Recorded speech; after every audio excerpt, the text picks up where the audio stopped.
എനിക്ക് 5 രൂപ തരാൻ മറക്കരുത് കേട്ടോ.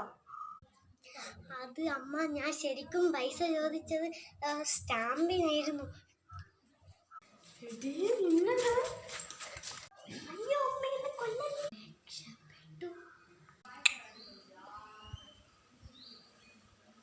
ചേച്ചി, അത് ചേച്ചി, അത് ഒരു സ്റ്റാമ്പ് വാങ്ങൂ. 15 രൂപയേ ഉള്ളൂ.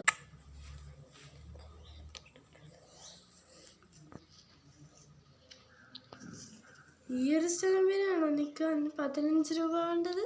അതെ ചേച്ചി, ഞാനല്ല, ടീച്ചർ തന്നതാ ചേച്ചി. ഇത് ഈ വില്ലേജ് ഓഫീസിൽ പോയാൽ എത്ര എണ്ണം കിട്ടും? ഇതുപോലെ 100 എണ്ണം വരെ വേണമെങ്കിൽ കിട്ടും. എനിക്കൊന്നും കയ്യില്ല ഇതിന് പൈസ. എന്നാ പഠിച്ച. Good morning students. ഇന്നലെ പറഞ്ഞല്ലോ, ഓർമ്മയുണ്ടല്ലോ, ഞാൻ പൈസ കളക്ട് ചെയ്യാൻ വരികയാണ്.